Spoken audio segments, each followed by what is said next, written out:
know. When you were in Washington yesterday for the Education Summit, you brought up the issue of Common Core, and you said that you thought that higher ed needed to have a greater voice in kind of developing these standards. Is that sort of in keeping with what you got going on with the review process, or is that are you talking about something broader that you like to see happen in Tennessee? We're just having a lot of discussion today about what standards should be. Well, ultimately, if you think about higher ed, they're the folks who receive the product out of K-12. So there should be nobody better to evaluate how we're doing out of K-12 than higher ed. And they can say, the graduates we're getting in, here's the way they're prepared for college level work, and here's the ways that they're not. Well, that comes back to standards and what we're saying every student should know. And so my point there would be, in all the discussion about what standards should be, I think higher ed should have a major seat at the table because they're the ones that they're getting the product of our K-12 institutions. I think higher ed needs to take a more active role. We have in Tennessee, there is a national organization called Higher Ed for Higher Standards that I'm a member of, and many of our institutions have become part of that.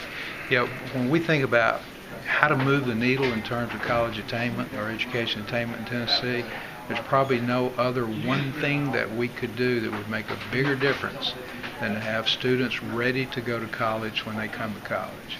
Right now, 70% or so of the students who come to our community colleges aren't ready for college level work. The Common Core standards, or the Tennessee standards, whatever you want to call them, the standards that we're currently working with in Tennessee were designed really with the idea of what does a student need to know, what do they need to be able to do when they graduate from high school in order to be successful in college.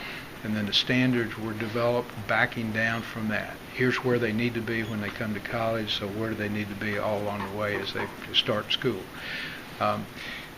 If we can get to the point where students are ready to go to college, we can see graduation rates and progression numbers and retention numbers substantially improve in Tennessee to the extent where I would suggest you getting to 55 is not going to be a heavy lift if we can get students ready to go to college. Having said that, a significant proportion of students that we need to have in our schools are adults. It's too late for them in terms of Common Core. But if we could just get the new students coming into our system, coming in ready to learn, ready to do college work, that would make significant improvements. I would guess that if our objective is to develop standards that are really representative of college and or career-ready standards, whether we develop them individually, whether we allow with other groups of states, or whether we stay where we are in terms of Common Core, they're going to look an awful lot alike.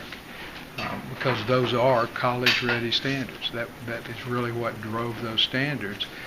So it's kind of hard to imagine that there'd be substantial differences in another set of high standards that really do entail college readiness. So yeah, I mean, it could be done. It would seem to me that we have a strong set of standards in place now.